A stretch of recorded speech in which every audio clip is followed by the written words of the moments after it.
Fine. So what I was saying is this: if the collision is inelastic, in that case there will be this E 0 to 1. तो maths वाला E नाही आहे. Maths वाला E कुठला असतो 2.71. तो maths वाला E. हा मॅथ्स वाला नाही, हा कोएफिशियंट ऑफ रेस्टिट्यूशन आहे. तो कसा डिफाइन केलाय वगैरे त्या गोष्टी आपण बघू नंतर. पण पहिल्यांदा फॉर्म्युला लक्षात ठेवायचा प्रयत्न करा. ओके, आता इनइलॅस्टिक कोलिजन जर असेल, सेम पॅटर्न तोच आहे. Something into U1 plus something into U2, again something into U1 plus something into U2.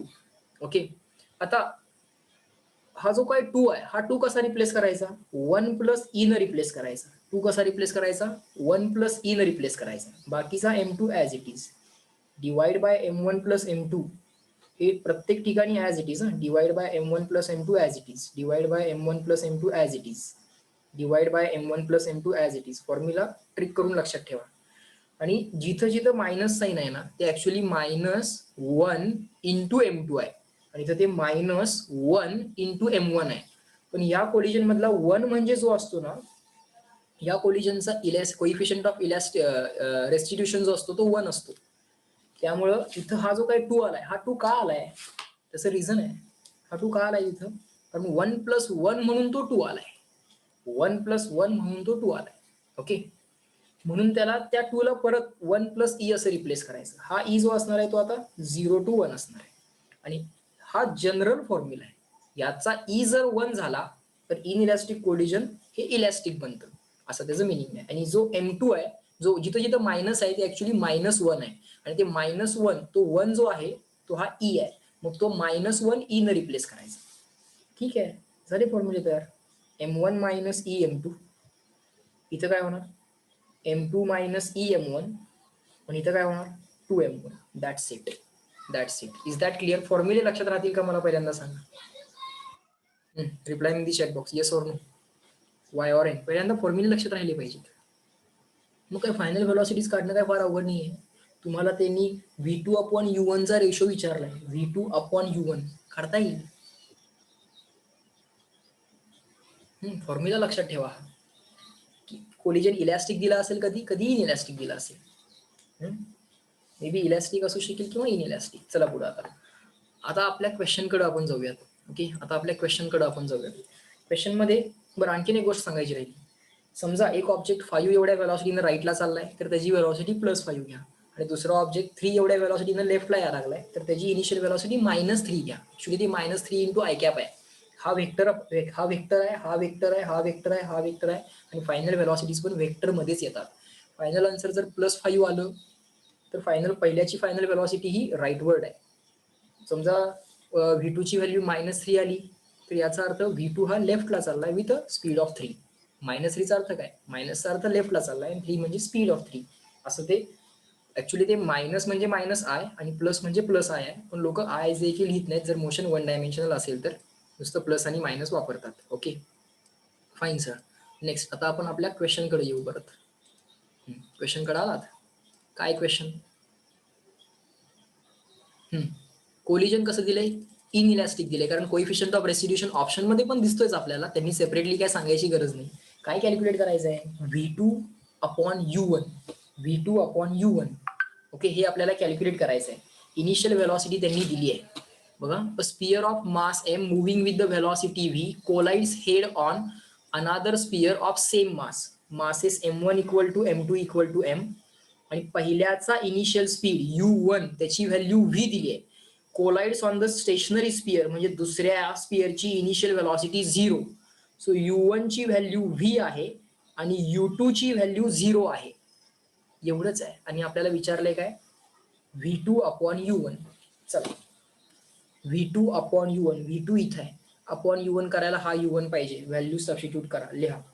V2 is equal to 2 times M divided by M plus M into U1. पहिल्याची initial व्हेलॉसिटीला symbol त्यांनी V वापरला, मग आपल्याला पण V वापरावा लागेल. Plus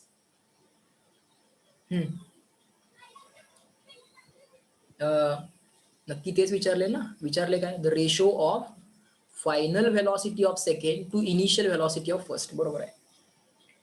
M2 ला M लिहा, मायनस E ला as it is E, M1 ला M लिहा, डिवायडेड बाय M1 ला M, M2 ला M दुसऱ्याची इनिशियल व्हेलॉसिटी, जर दुसरा स्पियर रेसला होता, मग मी तर म्हणतोय दुसरा स्पियर रेसला होता कळते तर हे कॅल्क्युलेशन करायचं नाही तुम्ही एक्झाम मध्ये. 0 इंटू एनिथिंग 0 होणार आहे, सोडून द्या त्याचा विचार. हे आलं तुमचं उत्तर. हे V2/V त्यांना पाहिजे आहे. ओके, V2/U1 पाहिजे आहे. तेच U1 म्हणजे त्यांचा V. सो उत्तर किती आलं? 2m/m 2m/m plus m. पण सर मिस्टेक केली की आपण? काय मिस्टेक केली? 2 कशाने रिप्लेस करायला सांगितला होता? इलॅस्टिकचा 2 कशाने रिप्लेस करायला सांगितला होता? 1 प्लस ई न. मग इथला 2 का नाही रिप्लेस झाला? बघा, सिली मिस्टेक अशा होऊ शकतात. सो रिप्लेस करा 1 प्लस ई. कारण लगेच मला ऑप्शन मधनं हे, आणि ह्या सगळ्या गोष्टी ऑप्शन मधनं पण कळतात. मलाही कुठनं कळते? ऑप्शन मधनच कळते ना. कारण इथं काय व्हायला लागलंय? 1/1 असे आलंय, ऑप्शन मध्ये कुठेही 1 नाहीये. सो हा 2 नाहीये, हा 2 नाहीये. हा 2 कसा रिप्लेस करायचा आहे? 1 प्लस ई न रिप्लेस करायचा आहे. ठीक आहे, 1 प्लस ई न रिप्लेस केला.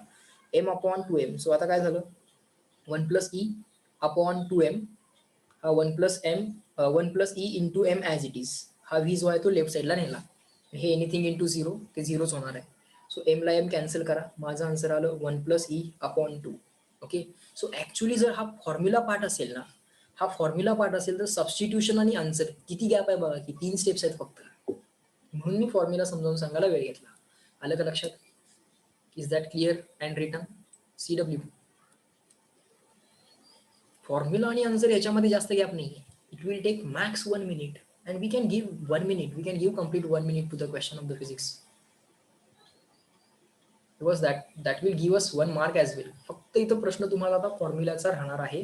ते तुम्ही आता प्रॅक्टिस करताना फॉर्म्युले पाठ करा. जेव्हा तुम्ही होमवर्क करताय तेव्हा फॉर्म्युले पण पाठ करा. मेक शुअर दॅट त्या फॉर्म्युल्यावरचे सगळे व्हेरिएशन तुम्ही एक्सरसाइज 1 मधले कम्प्लीट करताय. किंवा सगळा एक्सरसाइज 1 जो काय सीईटीच्या पुस्तकातला तो फॉर द फर्स्ट गो मध्ये पहिल्या गो मध्ये आपण एक्सरसाइज 1 करणार आहोत, त्याच्यामध्ये कम्प्लीट करताय. नेक्स्ट कितवा झाला क्वेश्चन? 16th झाला आय थिंक.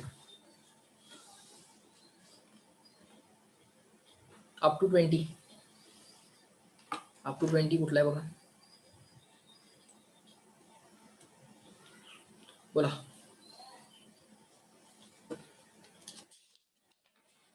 मे बी गरज पडली तर थर्ड मीटिंग पण आपण करायची. तुम्हाला उद्या पूर्ण वेळ सुट्टी मिळेल.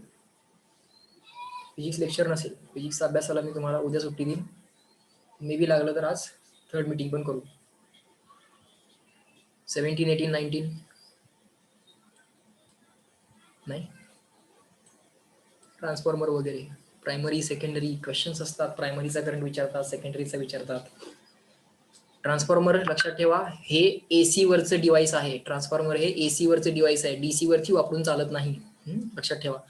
सिंपल असा एकदम लाडू क्वेश्चन मिळू शकतो तुम्हाला. Transformer operated on the DC वगैरे म्हणतात, मग ते तर ऑप्शन नन ऑफ दिस वगैरे असतो. किंवा transformer operates only on AC. हे लक्षात ठेवा. ट्रान्सफॉर्मर हा एसी बरोबरच वापरायचा आहे, डीसी साठी नाही. 19 बघा, सांगायचं आहे कुठलं कॅल्क्युलेशन किंवा डिस्कशन पाहिजे आहे. 20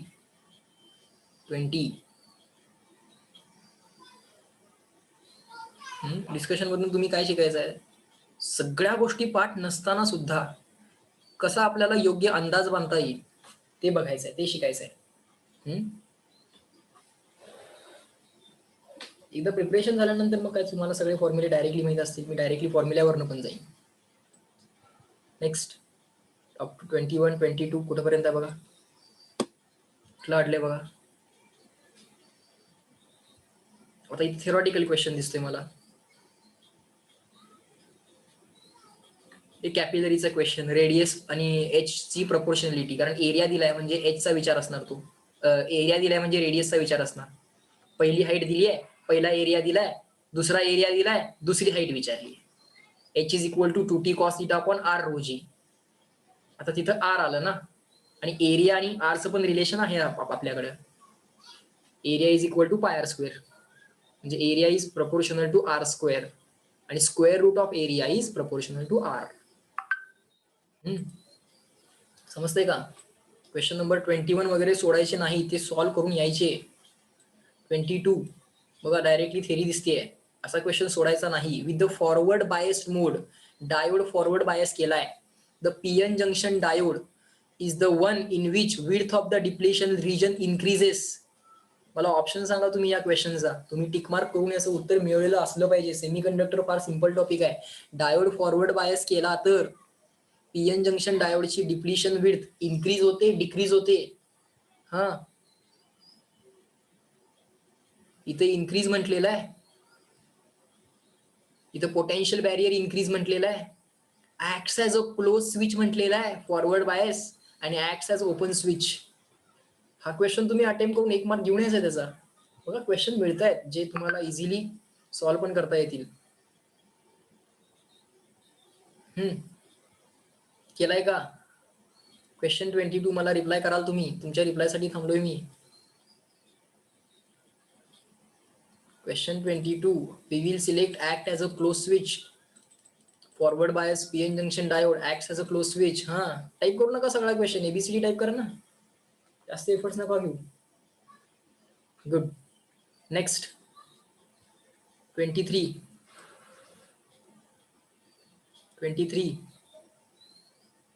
सायक्लोट्रॉनचा क्वेश्चन आहे, करायचा आहे का?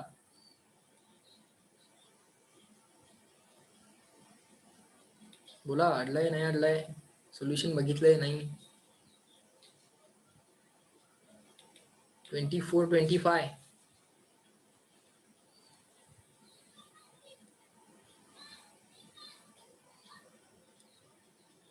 If you feel any question is tricky तोही विचारला तरी चालेल. 24, 25. 24 बघा, रे ऑफ लाइट वाला आहे ना, रिफ्रॅक्टिव्ह इंडेक्स वाला क्वेश्चन आहे. ठीक आहे, चला बघा. Ray of light is incident normally on the glass slab. Normally म्हणजे perpendicular. Glass slab, ray of light normally on the glass slab. Next, of thickness equal to 5 centimeter. Of thickness equal to 5 centimeter. Of thickness is equal to 5 centimeter. And refractive index equal to 1.6. Refractive index of glass with respect to air 1.6. The time taken to travel by from source of slab. Okay, a statement काय लिहिलंय? The time taken to travel by from source of slab is same as to travel through the glass slab. Okay, the distance of the source from the surface is. थोडंसं त्यांनी statement confusing केलंय, पण एवढं confuse व्हायचं काही कारण नाहीये. थोडासा विचार केला का नाही लक्षात येते बघा. The time taken to travel by from the source to the surface of the slab असा येते. From the source to the surface of the slab, source and surface, इथं लागलेला जो काय टाइम आहे is same as to travel through the glass slab. Is same as to travel through the glass slab. इथला time ठीक आहे. The distance of source from the surface is, हे distance, this distance D is equal to question mark. ठीक आहे, time equal आहेत ना, लिहा time equal. T1 equal to T2. Time is equal to काय? Distance upon speed. डिस्टन्स काय? D upon speed, air मधला speed, velocity in air is equal to time. Time is equal to distance upon speed. Distance is what? 5 upon speed, speed in glass, velocity of light in glass. Okay, आता D पाहिजे. D is equal to velocity in air divide by velocity in glass into 5. आता simple thought आहे, आता इथं confuse नाही व्हायचे. Velocity of light in air divide by velocity of light in glass म्हणजे refractive index असणार ना. Refractive index of second medium with respect to first is equal to refractive index of second divided by refractive index of first. फक्त स्पीडच्या language मध्ये त्याला उलट करायचं असते, बरोबर ना. V1 अपॉन V2 करायचं असते आणि V is equal to N lambda पण लिहिता येते, पण फ्रिक्वेन्सी बदलत नाही त्यामुळे N1 लिहायची गरज नाही. V2च्या केसमध्ये n इंटू लॅमडा 2. एवढं विसरू नका, दॅट इज इनफ. एवढं विसरू नका. परत बघा आता, refractive index of glass with respect to air. अरे refractive index of any object with respect to air हा मोर दॅन 1 येणार. Refractive index of anything with respect to vacuum और refractive index of anything with respect to air हा more than one येणार. अरे मग मोर than one यायसाठी इतर लिहू शकतोस मी refractive index of glass upon refractive index of air. पण ही व्हॅल्यू मोर दॅन वन यायसाठी एअर मधलाच स्पीड वरती पाहिजे. म्हणून इथं μ2 विथ रिस्पेक्ट टू वन जरी लिहिलं तरी हे v1 अपॉन v2 पाहिजे. आलं का लक्षात? एअर विथ रिस्पेक्ट टूच ग्लास पाहिजे कारण एअर मध्येच लाईटचं स्पीड जास्त आहे. हे समजून घ्या. म्हणजे हे velocity in air upon velocity in glass म्हणजे काय refractive index of glass with respect to air. इथे लगेच एरो करा. रफ कॅल्क्युलेशन मध्ये d इक्वल टू हे काही यायची गरज नाही. डायरेक्टली त्याला मी म्हणा refractive index of glass into 5 तो म्यू तुम्हाला दिलाय 1.6 लिहा इथं 1.6 इंटू 5 ते 5 सेंटीमीटर मध्ये आहे. फायनल आन्सर पण सेंटीमीटर मध्ये येईल. कॅल्क्युलेशन करायच्या आधी एकदा फक्त ऑप्शन मध्ये नजर फिरवा. 16×5 = 80 होणार आहे. 8 वाला एकच ऑप्शन आहे. 8 नंबर असणारा एकच ऑप्शन आहे. मग पॉइंट वगैरे बघायची काहीही गरज नाही. आलं का लक्षात? Is that clear? Reply in the chat box. आता तिथं उगाच रफ मध्ये लिहू नका तिथं 8 सेंटीमीटर म्हणून आणि त्या लगेच सेंटीमीटरला 10⁻² वगैरे काही रिप्लेस करायची गरज नाही. 8 वाला एकच ऑप्शन आहे. मी तो सिलेक्ट करणार आणि नेक्स्ट क्वेश्चनला जाणार. द्या त्या क्वेश्चनला त्याचा 1 मिनिट आणि पुढे चला. सुबोध सृष्टी डाऊट होतं दोघांना. Is that clear? क्वेश्चनचं स्टेटमेंट त्यांचं डेफिनेटली कन्स्ट्रक्शन चुकीचं आहे. क्वेश्चन त्यांचा थोडासा ते इंग्लिश लिहायचं त्यांचं चुकलंय पण मी त्याचं मिनिंग काढलं आणि मी मिनिंग काढल्यानंतर मला माझा ऑप्शन दिसला आणि मी टिक केला. मी पुढे गेलो. बरोबर. नेक्स्ट बघा आणि कुठला पाहिजे 26, 27, 28 बोला.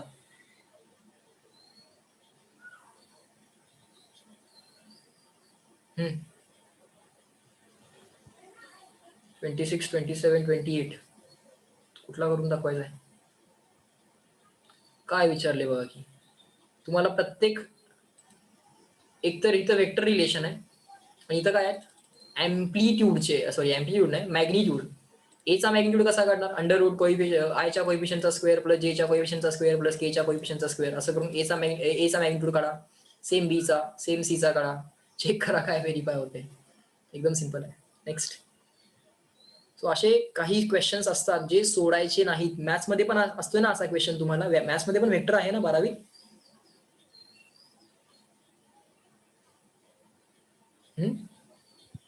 मॅथ्स मध्ये पण वेक्टर आहे. 3D जॉमेट्री आहे तुम्हाला. वेक्टर प्लेन लाईन सगळं आहे. बरोबर. तिथं पण हा क्वेश्चन आहे. फिजिक्स मध्ये पण आहे बघा. सोडायचा नाही तो क्वेश्चन. तो अटेम्प्ट करून जायचं पुढे कारण गॅरंटीड आहे ना मेथड त्याची. तुम्हाला सॉल्व्ह करायची मेथड गॅरंटीड आहे. तो सॉल्व्ह करायचा आणि मग जायचं पुढे.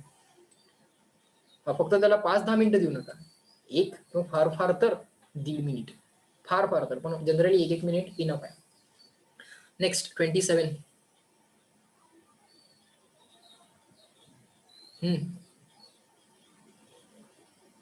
Movement of inertia. बरेच क्वेश्चन केलेत आपण मुवमेंट ऑफ इनर्शियाचे वेगवेगळ्या स्ट्रक्चरचे.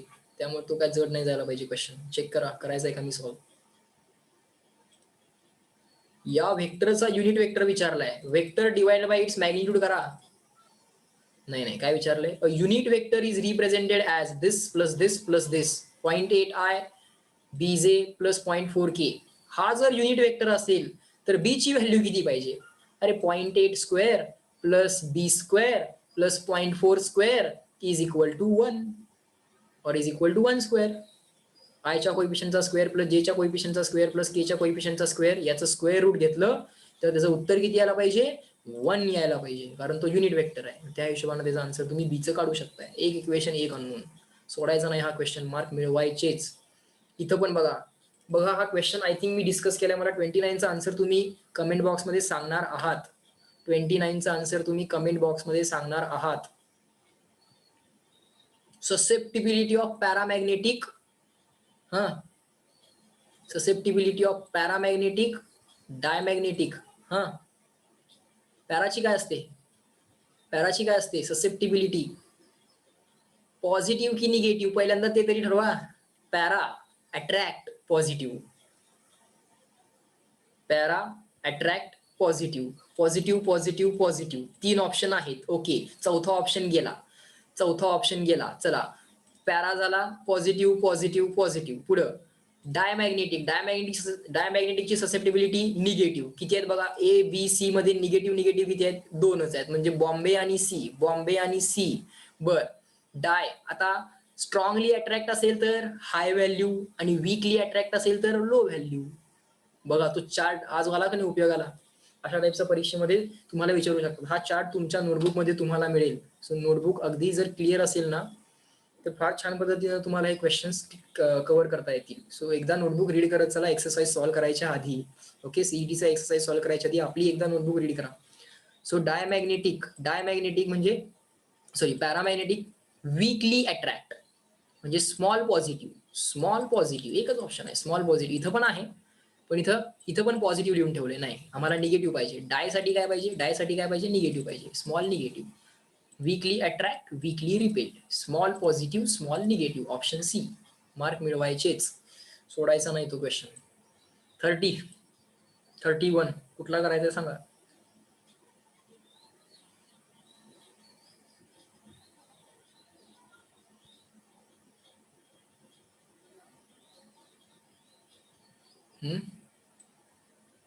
नाही बघा, सोल्युशन बघून पण नसेल समजलं. विचारायचं आहे, विचारणं एक्सपेक्टेड आहे. 32 एक्सप्लोजन म्हणजे conservation of momentum along x along Y along Z किंवा अलॉंग एक्स आणि along Y. Conservation of momentum असतं ते एक्सप्लोजन, बॉम्ब एक्सप्लोजनचे क्वेश्चन्स.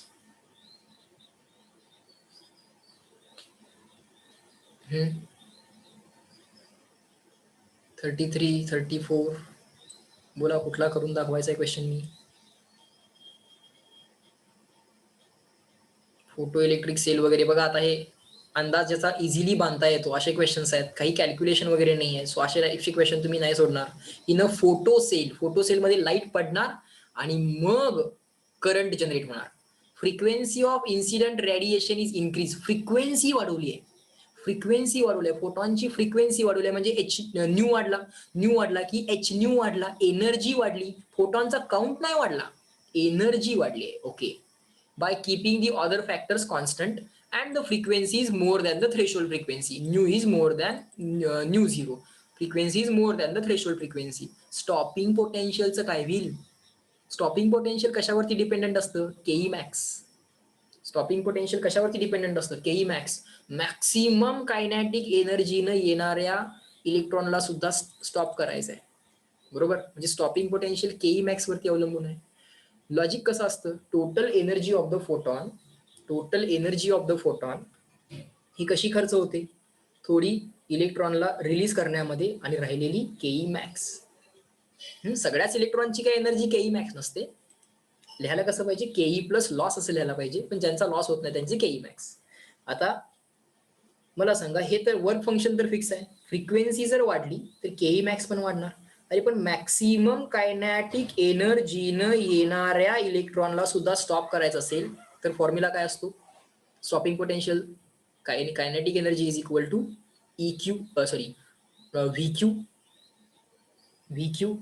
व्ही ला आपण व्हीएस म्हणतो, चार्ज ऑन इलेक्ट्रॉनला ई म्हणतो. So E into VS. बरोबर. मग केई मॅक्स जर इन्क्रीज झाली, केई मॅक्स कारण frequency of incident photon increase होते, केई मॅक्स इन्क्रीज होणार. केई मॅक्स इन्क्रीज झाली की ऑफकोर्स स्टॉपिंग पोटेन्शियल इन्क्रीज होणार. सो किती सिंपल थॉट आहे, 1 लाईन 2 लाईन थॉट आहे. अलग लक्षात, स्टॉपिंग पोटेन्शियल विल इन्क्रीज. असा क्वेश्चन नाही सोडायचा, अटेम्प्ट करायचा. त्याला द्या 30-40 सेकंड. अगदीच काय 10 सेकंदात अटेम्प्ट करू नका. द्या त्याला त्याची जे काही डिझर्विंग 30-40 सेकंद आहेत. विचार करा, मांडा एक इक्वेशन, पुढे चला. कारण हे ते चॅप्टर्स आहेत जे तुम्हाला फार छान पद्धतीने क्लिअर आहेत. सो ते क्वेश्चन सोडू नका. काही चॅप्टर वरती कॉन्फिडन्स दाखवा, मग त्याचे क्वेश्चन अटेम्प्ट करूनच पुढे जावा. मेकश्योर करा की त्याला तुम्ही अगदीच 5 आणि 10 मिनिटं देत नाहीये. तसं नाही करायचं. त्याच्यापेक्षा बेटर मग पुढे गेलेलं बरं. नेक्स्ट 34 35 बघा जरा. डाऊट विचारा. तुम्ही विचारत नाही त्यामुळे मी स्वतःहून काही क्वेश्चन सांगतोय.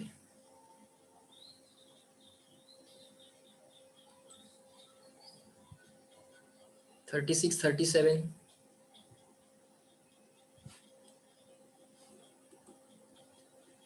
36, 37.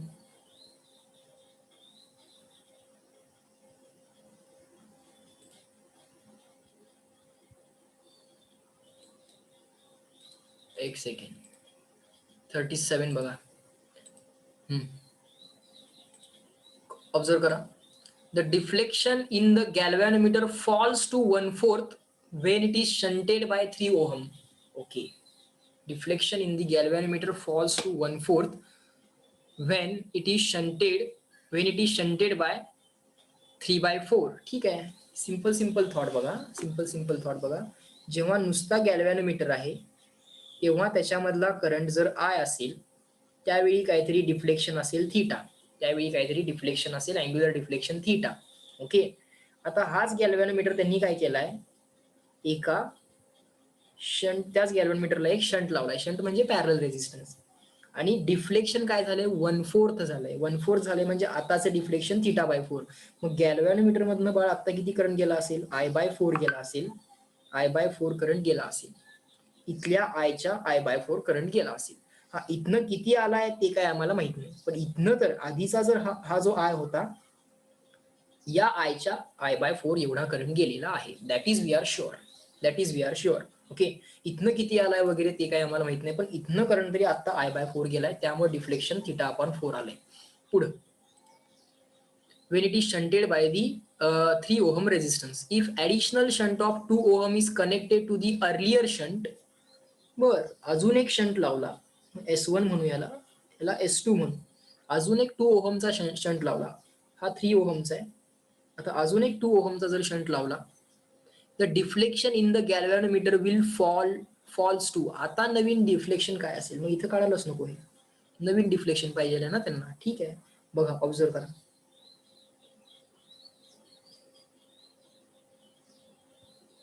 S2 2 ओहम, हा तुमचा S1 जो 3 ओहमचा आहे, आणि हा तुमचा गॅल्व्हॅनोमीटर. इथनं किती करंट आलाय, इथनं किती करंट गेलाय, that we right now don't know. आणि आता नवीन डिफ्लेक्शन त्यांनी आम्हाला इथल्या θ1 equal to theta, θ2 is equal to θ/4 and θ3 is equal to how much. Okay, असा तो क्वेश्चन आहे. पहिल्या केसमध्ये थीटा, दुसऱ्या केसमध्ये θ/4, तिसऱ्या केसमध्ये किती, असं ते आपल्याला विचारलेलं आहे. सिंपल आहे. आता काय करायचं, सिंपल थॉट आपण जे मांडणार ते असे आहेत. सर आम्हाला इथनं किती करंट आलाय ते तर दिलेलं नाहीये.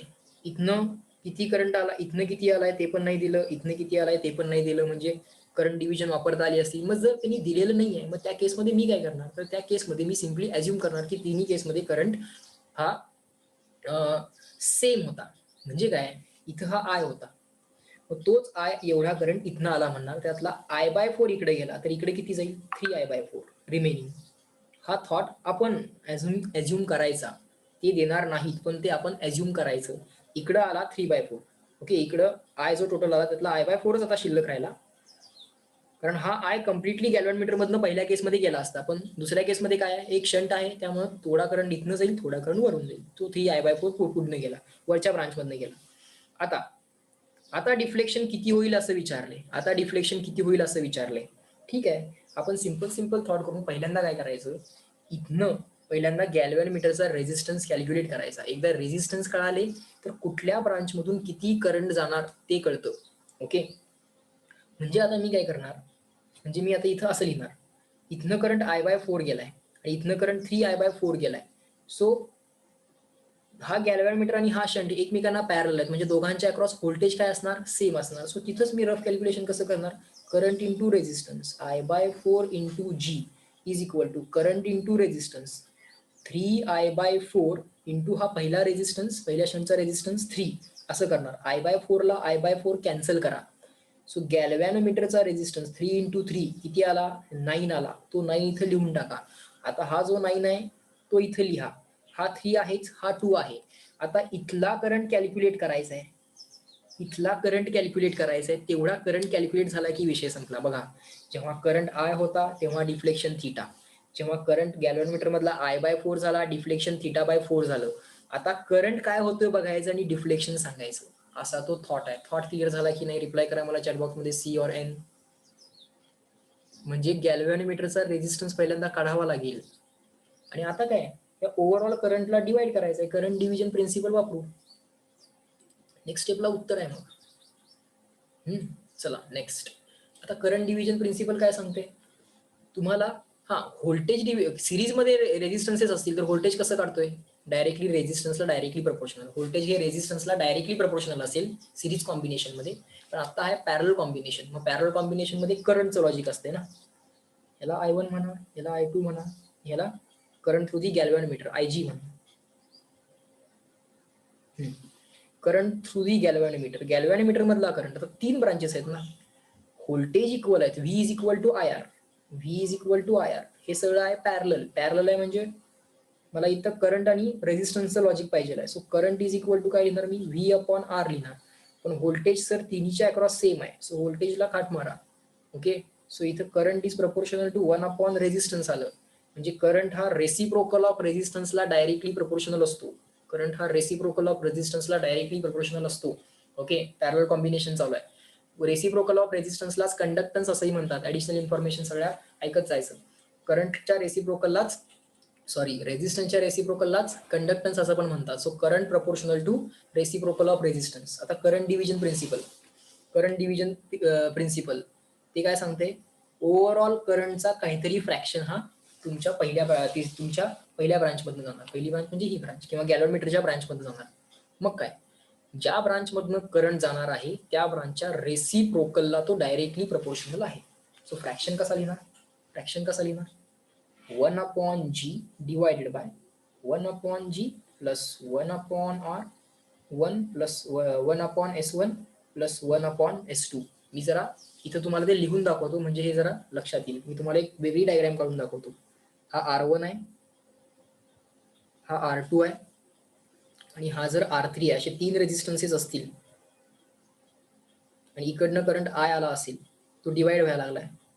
एकातनं पहिल्या ब्रांच मधनं I1, दुसऱ्या ब्रांच मध्ये I2, तिसऱ्या ब्रांच मध्ये I3. तर समजा तुम्हाला I1 काढायचा आहे. करंट डिव्हिजन प्रिन्सिपल बऱ्याच वेळा शिकवलंय. I1 is equal to some fraction of the total current. आता करंट हा रेसिप्रोकल ऑफ रेझिस्टन्सला डायरेक्टली प्रपोर्शनल आहे. मग पहिला करंट हा इथं कसं लिहायचं काय fraction 1 by R1 divide by सगळ्या रेसिप्रोकलची बेरीज 1 by R1 plus 1 by R2 plus 1 by R3 this fraction of total current. तसं I2 कॅल्क्युलेट करताना काय लक्षात ठेवणार याचा रेसिप्रोकल I2 काढताय ना म्हणजे 1 by R2 divided by 1 by R1 plus 1 by R2 plus 1 by R3 multiplied by total current. असा तो फ्रॅक्शन लिहायचा सेम I3. मग आता तेच करायला गॅल्व्हॅनोमीटर मधला करंट पाहिजे 1 by IG divide by 1 by IG plus 1 by S1 plus 1 by S2. आता हेच इथंच आता मी रफ कॅल्क्युलेशन करून दाखवतो. तुम्ही तसंच रफ कॅल्क्युलेशन केलं पाहिजे.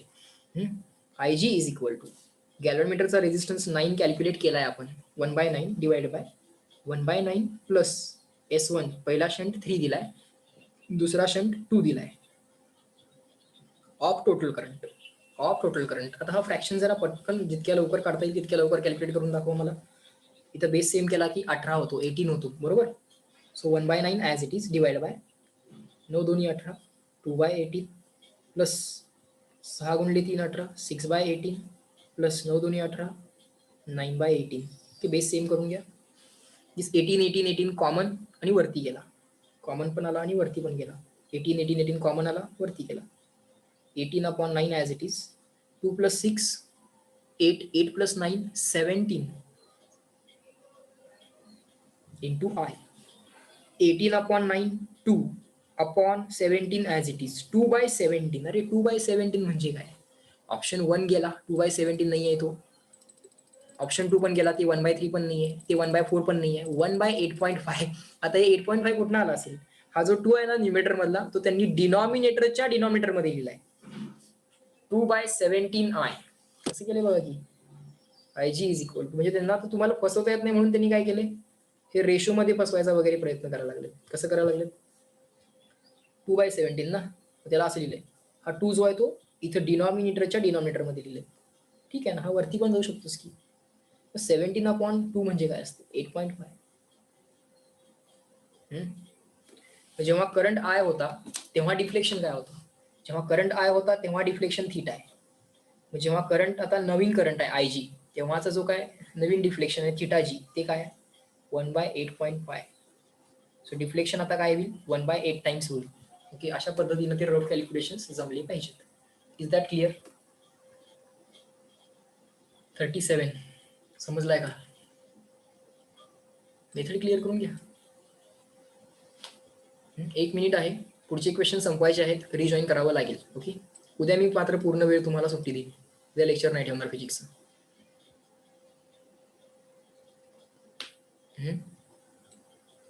नेक्स्ट बघा.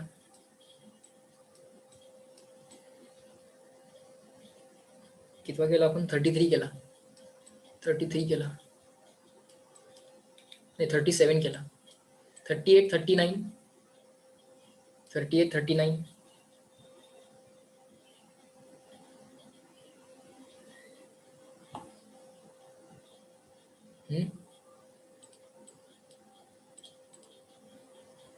40, 40 नाही, 41, 41, इलॉंगेशनचा रेशो वगैरे, इलॅस्टिसिटी, स्ट्रेस